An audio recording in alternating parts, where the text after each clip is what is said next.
out here with Ditch Weasel. He has uncovered the corner of what looks to be beautiful Meg. It does.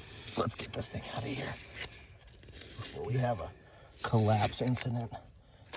Ooh, it's looking good. Looks good. Come on, baby.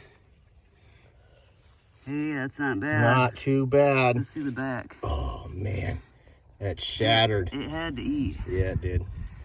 Is that patho or is that? No, that's beating damaged. Feeding damage. That's what happens to a tooth as a shark eats. Happens quite a bit because they bite down with a lot of force. So let's look at this tooth close and see why I think it's feeding damage. Okay, when you look at it like this, it just looks like a busted up thing. But look at this step along the edge. Like when a shark feeds, the tooth is going up and down. And so when it hits bone, it cracks. And when it hits bone again, in a slightly different place, it cracks again. So you get this kind of step look over here. And then of course the tip gets smashed. So that's why I think this tooth is a feeding damage tooth. The tips don't always get smashed. Sometimes it's just a little baby ding. See that? So what happened with this tooth is the shark bit into something and it fell out immediately. So it didn't have a chance to get crushed up like that tooth you just saw. Here's another good example of feeding damage. This one didn't quite hit right on the tip, but it hit here on the edge. Had to hit it pretty good to make a dent that big, wouldn't you say? Imagine the pressure, the force that this tooth had to come down with on that poor whale to break this intensely. Here's another really strong example of feeding damage to the tip. I've heard this type of fracture before called a spall fracture. Big Angustidens a lot of times have that tip ding right there. And I've heard that the reason is because they have such thick roots that they stay in the shark's mouth longer because the ligaments and the muscles in the shark's jaw hold them in. And so they don't get lost quite as easily feeding. And so you see this tip, obviously it's been dinged, but then it's worn down. And that's because the shark continued to use it to feed and it just got worn from eating. Another big Angustiden with that tip ding and then extended wear after the initial damage. But this one also has environmental damage. See that pitting in the root? The shark was long gone when that happened. We have acidic soil around here, and so a lot of times that will just deteriorate the root and it just erodes away and it causes this damage that you see. Speaking of environmental damage, let's take a look at some examples of that. In a recent video, we just had one of these teeth. I called it a grinder. All the enamel has gone off the front right here. So we call them grinders because we could put this on a diamond wheel and polish it off and it looks pretty cool. But the way it got like that was because the tooth was sitting like the curved side up for some amount of time and then the current blasted gravel and sand across it and wore that away. And that's how it got like that. Now let's look at some other examples of some environmental damage. We find broke teeth like this all the time, but this was a recent break.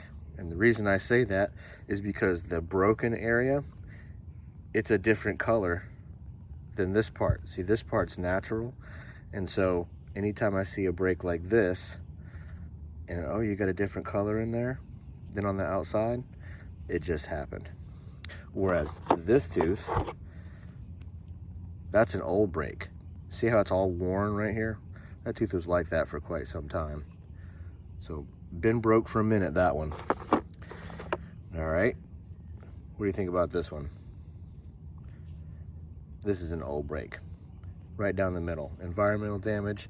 I believe this happens because when the tooth gets wet and dries out from the cycle of the ocean coming in and out, it just causes the inner structure to crack and become weak, and also the salt water, when it dries out, crystals form, and that helps teeth break in half quite often.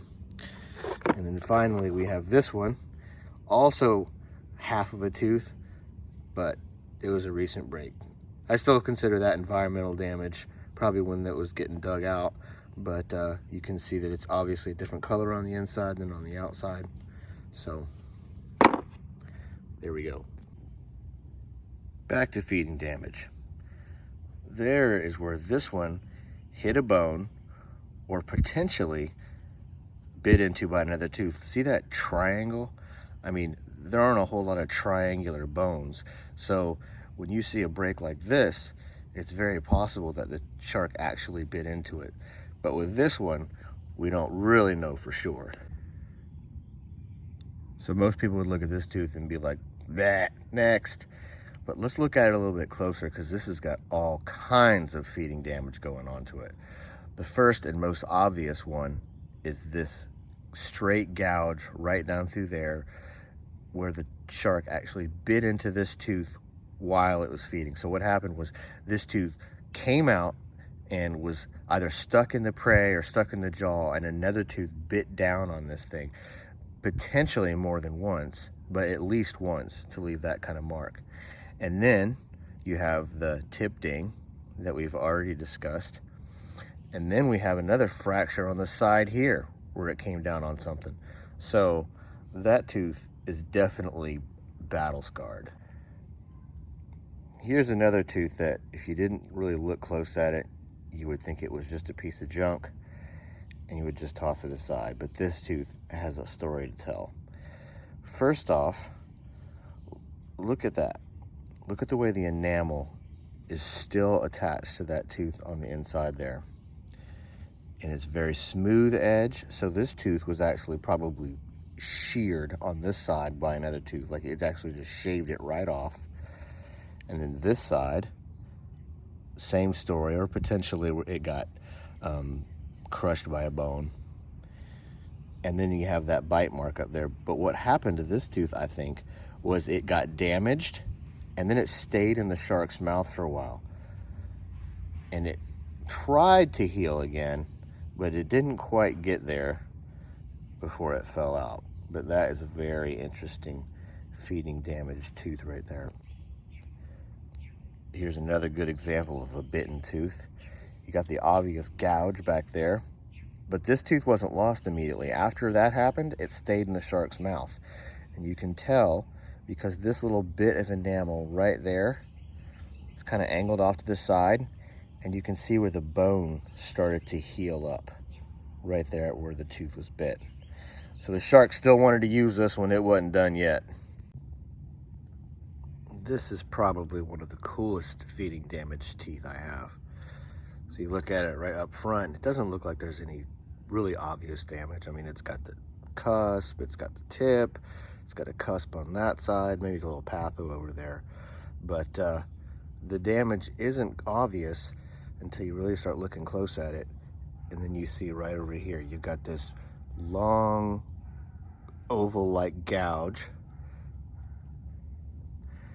And then you have a little hole that comes through. So whatever this was went through that side and came out that side.